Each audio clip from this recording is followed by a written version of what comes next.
नमस्कार। आज के मुख्य समाचारों के इस विशेष बुलेटिन में आपका स्वागत है। हम आपको रूबरू कराएंगे देश की 29 बड़ी खबरों से, जिनका सीधा संबंध आपकी जिंदगी, रोजगार और सुविधाओं से है। लेकिन उससे पहले इस वीडियो को लाइक और सब्सक्राइब जरूर करें और साथ में हमें ये भी बताएं कि आप इसे किस राज्य, शहर या गाँव से देख रहे हैं। आयुष्मान भारत योजना के तहत अब 70 साल से ऊपर के सभी बुजुर्गों के लिए मुफ्त इलाज के पंजीकरण की प्रक्रिया देश भर में तेज कर दी गई है। भारतीय रेलवे ने यात्रियों की सुविधा के लिए उत्तर प्रदेश और बिहार के रूटों पर 25 अतिरिक्त पूजा स्पेशल ट्रेनें चलाने का फैसला लिया है। उत्तर प्रदेश पुलिस भर्ती बोर्ड अगले 24 घंटों के भीतर कांस्टेबल परीक्षा के परिणामों और अगले चरण की शारीरिक दक्षता का शेड्यूल जारी कर सकता है। मौसम विभाग ने अगले 48 घंटों के लिए उत्तर भारत के 5 राज्यों में ऑरेंज अलर्ट जारी करते हुए घने कोहरे की चेतावनी दी है। केंद्र सरकार ने गेहूं और अन्य रबी फसलों के न्यूनतम समर्थन मूल्य में बढ़ोतरी को मंजूरी दे दी है, जिसका लाभ करोड़ों किसानों को मिलेगा। आधार कार्ड धारकों के लिए अब पते और फोटो का ऑनलाइन अपडेट मुफ्त में करने की समय सीमा को आगे बढ़ा दिया गया है।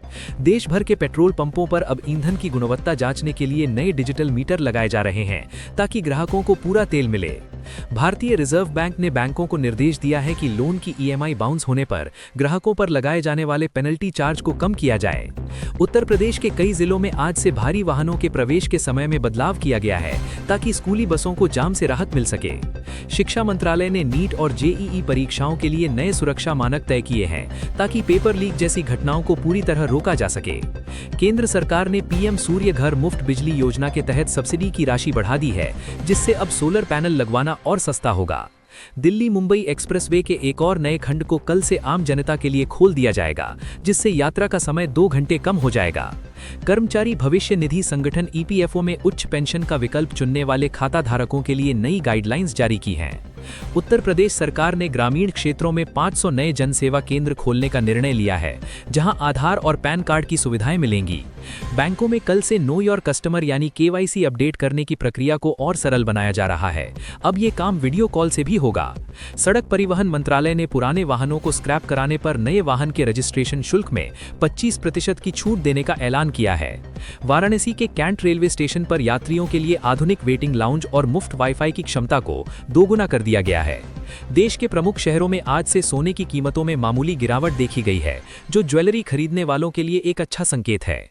खाद्य सुरक्षा विभाग ने त्योहारों के मद्देनजर दूध और मावे के सैंपल्स की जांच के लिए देश भर में विशेष अभियान शुरू किया है।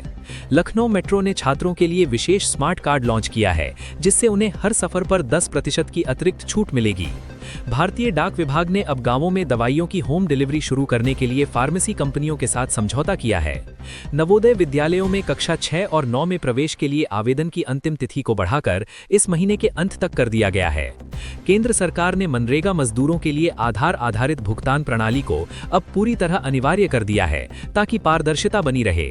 दिल्ली एयरपोर्ट पर भीड़ कम करने के लिए अब डिजी यात्रा सुविधा को सभी गेटों पर अनिवार्य रूप से लागू किया जा रहा है।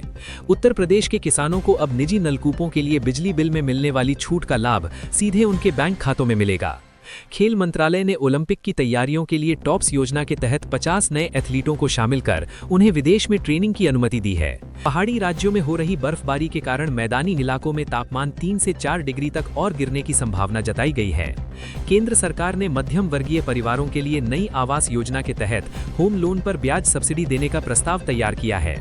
उत्तर प्रदेश के सभी सरकारी अस्पतालों में अब ओपीडी पर्चा ऑनलाइन बुक करने की सुविधा शुरू हो गई है, ताकि लंबी कतारों से बचा जा सके। आज के इस बुलेटिन की 30 प्रमुख खबरों में बस इतना ही।